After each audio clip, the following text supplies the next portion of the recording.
Always welcome साथियों। Digital class हमेशा आपके साथ। इंजीनियरों, अपनी प्रोडक्शन इंजीनियरिंग की सीरीज चल रही है। जो भी कंटेंट अब तक आपने पढ़ा है और आगे इस वीडियो में पढ़ने वाले हैं, सारा कंटेंट आपको पीडीएफ फॉर्मेट में अवेलेबल है। जिस तरह से मैकेनिकल इंजीनियरिंग, जनरल नॉलेज की अन्य सीरीज कंप्लीट अवेलेबल हैं। इन नोट्सों का इस्तेमाल आप एसएससी, आरआरबी, स्टेट, जेई, एई, गेट, बीटेक, एएमआई के एग्जामिनेशन के लिए कर सकते हैं। इससे पिछली वीडियो में साथियों हमने मेटल पर जुल्म किया था, उसके फॉर्म चेंज कर रहे थे तो शेप चेंज हो जाती है और दिल टूट जाता है बेचारे का, तो साइज़ भी चेंज हो जाती है। इस प्रकार के बदलाव देखने को मिल रहे थे। तो फॉर्म चेंज होती है, यदि शेप चेंज होती है डिस्टॉर्शन, और साइज चेंज कर देते हैं तो वॉल्यूमेट्रिक स्ट्रेन आ जाता है। इन दोनों को साथ में मिलाकर आप डिफॉर्मेशन बोल सकते हैं। लोड एंड डिफॉर्मेशन कर्व के बारे में हमने सिंपल जानकारी ली थी, जहां वाई एक्सिस पर लोड था और एक्स एक्सिस पर डिफॉर्मेशन था। ये आपको कुछ स्ट्रेस स्ट्रेन कर्व की तरह, जो स्ट्रेंथ ऑफ मटेरियल में पढ़ते हैं, उससे मिलता जुलता नज़र आता है। लेकिन यहाँ पर ये पॉइंट दर्शाए गए हैं, ये लोड और डिफॉर्मेशन वाला कर्व है, जिसमें वर्क डन के बारे में हमने जानकारी ली थी। अब थोड़ा आते हैं साथियों आज के टॉपिक पर। इस वीडियो में इस वर्क डन की तरफ पहुंचते हैं। Work done in deform a wire और रोड।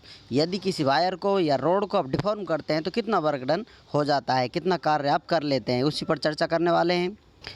जैसा कि हम जानते हैं, कोई स्पेसिमैन होता है स्टैंडर्ड इस प्रकार का हो सकता है। ये स्पेसिमैन है। अब इधर टेंसाइल लोड लगाएंगे, माइल्ड स्टील का स्पेसिमैन है, इसको खींचते जाएंगे तो आप यहाँ से ये पतला होता जाएगा और एक तरह से इस तरह से बढ़ जाएगा। कुछ इस प्रकार से हो सकता है, इस प्रकार से आपको दिखाई दे, और ये फिर ब्रेक हो जाएगा इस साइडों से। तो इस प्रकार से कनेक्शन कट हो जाते हैं। स्ट्रेंथ ऑफ मटेरियल में डिटेल में पढ़ते हैं, कब किस प्रकार के ब्रिटल मटेरियल हो या फिर डक्टाइल मटेरियल हो तो किस प्रकार से यहाँ पर ये फ्रैक्चर देखने को मिलता है।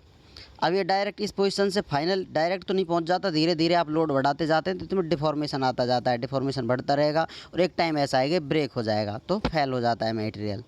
तो एक तरह से कहा जाए उसी प्रोसेस को यहाँ पर लोड और यहाँ डिफॉर्मेशन इस एक्सिस पर शो कर रहे हैं। तो इस प्रकार को आपको ग्राफ देखने को मिलता है। कुछ इस प्रकार से ग्राफ देखने को मिल रहा है, जिसमें अपना ए पॉइंट है, ये 0 से स्टार्ट किया जाए तो यहाँ ये अपना प्रोपोर्शनल लिमिट है, दूसरा इलास्टिक लिमिट वाला है, यील्ड पॉइंट वाला है, ये जो इसकी हाई या कहा जाए हाईएस्ट या अल्टीमेट जो स्ट्रेंथ होती है वो पॉइंट है कि इससे ज़्यादा इस पर आप लोड नहीं लगा सकते, या फिर इतना मैक्सिमम दे सकता है, उसके बाद फेल होने लग जाते हैं, नेकिंग हो जाती है।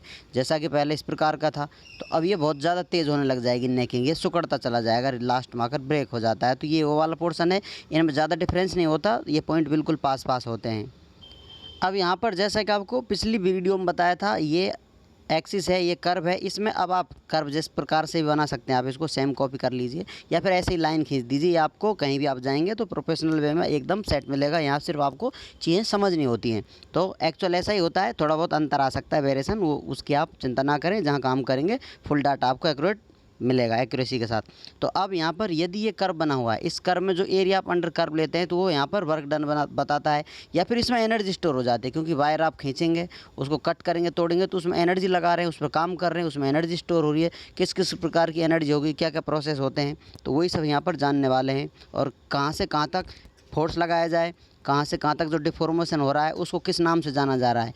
यहाँ तक जो डिफॉर्मेशन होता है, पॉइंट बी से नीचे नीचे कहीं भी डिफॉर्मेशन हो, रेजिलेंस कहलाता है। इस प्रकार पॉइंट आगे डिफॉर्मेशन देखा जाए और लास्ट यहाँ पॉइंट तक देखा जाए तो ये मटेरियल की टफनेस कहलाती है। टोटल एनर्जी कितनी इसमें स्टोर हो जाती है। इस प्रकार से पॉइंट पॉइंट पर जहाँ जिस प्रकार का लोड लगाया जा रहा है उसमें स्ट्रेंथ से, उसकी स्ट्रेंथ से डिफॉर्मेशन आ रहा है, कहाँ ब्रेक हो रहा है, तो हर चीज़ को अलग अलग नाम से जाना जाता है। तो वही सब जानने वाले हैं। जैसा कि हम जानते हैं ये प्रोपोर्शनल पॉइंट है और इसके ऊपर ये इलास्टिक लिमिट है। अब इलास्टिक लिमिट से नीचे नीचे कहीं भी आप पॉइंट लें, एरिया जो बताएगा आपको रेजिलेंस कहलाएगा। लेकिन एक्सट्रीम पॉइंट आप बी पर चले जाते हैं तो प्रूफ रेजिलेंस वो कहलाएगी। इससे आगे आप जाएंगे तो अलग नाम से जाना जाएगा। प्रूफ रेजिलेंस, मैक्सिमम रेजिलेंस इतनी हो सकती है जहाँ तक मटेरियल पर स्ट्रेस लगाएं आप या उसमें डिफॉर्मेशन आए, वापस अपनी पोजीशन पर आ जाता है इलास्टिक लिमिट से नीचे नीचे। पॉइंट ए तक स्ट्रेट आपको कर्व देखने को मिलेगा। यहाँ से आगे तक थोड़ा सा वेरिएशन आ जाता है हल्का सा, लेकिन यहाँ तक इलास्टिक लिमिट बची रहती है। आगे आगे आप चलते जाएंगे, इलास्टिसिटी इसकी कम होती जाएगी और प्लास्टिक डिफॉर्मेशन देखने को मिलेगा, प्लास्टिसिटी में इंक्रीमेंट देखने को मिलेगा। धीरे धीरे इलास्टिसिटी ख़त्म हो जाएगी, प्लास्टिसिटी अपना फुल रूप ले लेगी। अब हम इसका एरिया निकालते हैं। ये अपना कहीं भी एरिया निकालते हैं इस प्रकार से, एरिया निकाल लेते हैं, फिर वर्क डन निकालते हैं, तो फिर कुछ हमें पता चलता है डाटा से कुछ सिमिलरिटी देखने को मिलती है। वर्क डन इसके बराबर हो जाएगा, या फिर जो एनर्जी स्टोर हो रही है वो एक दूसरे से रिलेटेड हो जाते हैं। अलग अलग व्यू में पहुंचते हैं लेकिन रिजल्ट सेम मिलता है, तो एक दूसरे से रिलेट कर देते हैं। इस चीज़ को इस नाम से जाना जा रहा है, या फिर इसको डायरेक्ट इस प्रकार से, इस मेथड से निकाला जा सकता है। तो सभी पर विचार कर लेते हैं। ये सब जो बताया आपको, यहाँ पर पॉइंट एम लिखा हुआ है, with in point be any random number और पॉइंट एम, जैसा आपको बताया था। ये लाइन थी अपनी, बी पॉइंट था ऊपर, अभी बी पॉइंट से नीचे नीचे कहीं भी कोई लाइन लेते हैं आप, इसके नीचे नीचे कोई पॉइंट एम ले लेते हैं, उस पर बात की जा रही है। तो उसके नीचे जो एरिया होगा विल गिव यू रेजिलेंस, वो आपको रेजिलेंस देगा, या फिर उस एरिया को रेजिलेंस के नाम से जानेंगे। अब यहाँ पर हम एरिया निकालेंगे, तो एरिया ऑफ ट्रायंगल, क्योंकि ये लाइन इस प्रकार से जा रही है स्ट्रेट, आगे जाकर वेरिएशन देगी, तो यहाँ तक ट्रायंगल आपका एरिया निकाल सकते हैं आप आसानी से। तो वही ट्रायंगल वाला एरिया होगा 1/2 लोड इनटू डिफॉर्मेशन। ये सिंपल एरिया आपने निकाला है, यही रेजिलेंस बता रहा है, और बाद में आपको पता चलेगा यही वर्क डन बताएगा। पॉइंट एम तक की बात की जा रही है, इसी प्रकार का अपना वर्क डन निकल कर आएगा। और नेक्स्ट पॉइंट की बात की जाए, proof resilience is maximum area under the curve till point B. जैसा आपको बताया था, बी पॉइंट पर, एक्सट्रीम पॉइंट पर पहुंचकर आप देखेंगे इलास्टिक लिमिट वाले पॉइंट से नीचे नीचे, या उस पॉइंट पर एक्सट्रीम पर, तो वो प्रूफ रेजिलेंस कहलाती है। यहाँ तक आपका वर्क पीस वापस अपनी पुरानी पोजीशन में आ सकता है, उसके बाद वापस आना इम्पॉसिबल हो जाएगा उसके लिए, बाउंड्री क्रॉस करने के बाद। Force applied to deform the work piece, यहाँ सिंपल बात की जाए, फोर्स कितना लगाया जा रहा है, force applied to deform the work piece, P load लगाया जा रहा है, फोर्स लगाया जा रहा है वर्क पीस को डिफॉर्म करने के लिए। डिफॉर्मेशन को हम डेल से एक्सप्रेस कर रहे हैं, एंड डिफॉर्मेशन डेल। तो वर्क डन कितना होगा, जैसा कि हम जानते हैं लोड इनटू डिफॉर्मेशन जो होता है वो वर्क डन के बराबर होता है। तो यहाँ पर एवरेज लोड लिया जा रहा है, तो एवरेज लोड, क्योंकि स्टार्टिंग में आपने 0 लगाया था, बाद में आपने पी लेवल पर लोड लगा दिया, तो 0 + p/2, बाद में डिफॉर्मेशन है इसके साथ। तो इसको आप आगे सॉल्व करेंगे तो वही ट्रायंगल वाला एरिया देखने को मिलेगा। तो फाइनल हमें work done is equal to 1/2 multiply p into deformation.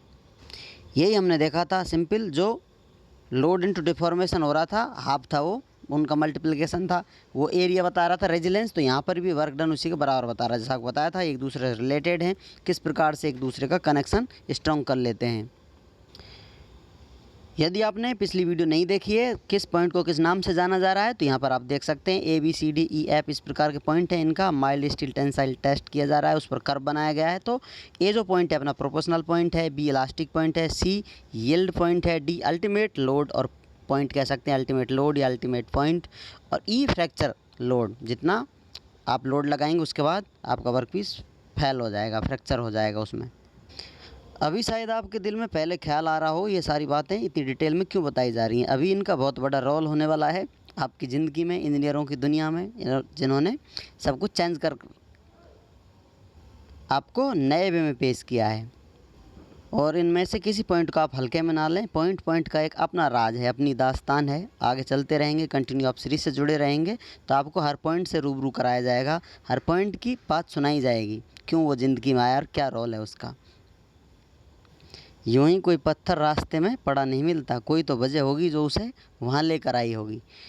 चलिए वीडियो कंप्लीट करते हैं। उम्मीद करते हैं विद्वानों वीडियो में दी गई अब तक की जानकारी आपको अच्छे से समझ में आई होगी। अभी भी आपका कोई कन्फ्यूजन है तो आप हमसे कमेंट कर पूछ सकते हैं। साथियों आप चाहें तो कांटेक्ट कर सकते हैं, कांटेक्ट लिंक वीडियो डिस्क्रिप्शन में मिल जाएगा। वीडियो को अंत तक देखने के लिए, चैनल को सपोर्ट करने के लिए आपका दिल की गहराइयों से बहुत बहुत धन्यवाद। मिलते हैं किसी नेक्स्ट वीडियो में, तब तक पढ़ते रहिए, व्यस्त रहिए, मस्त रहिए। जय हिंद, वंदे मातरम।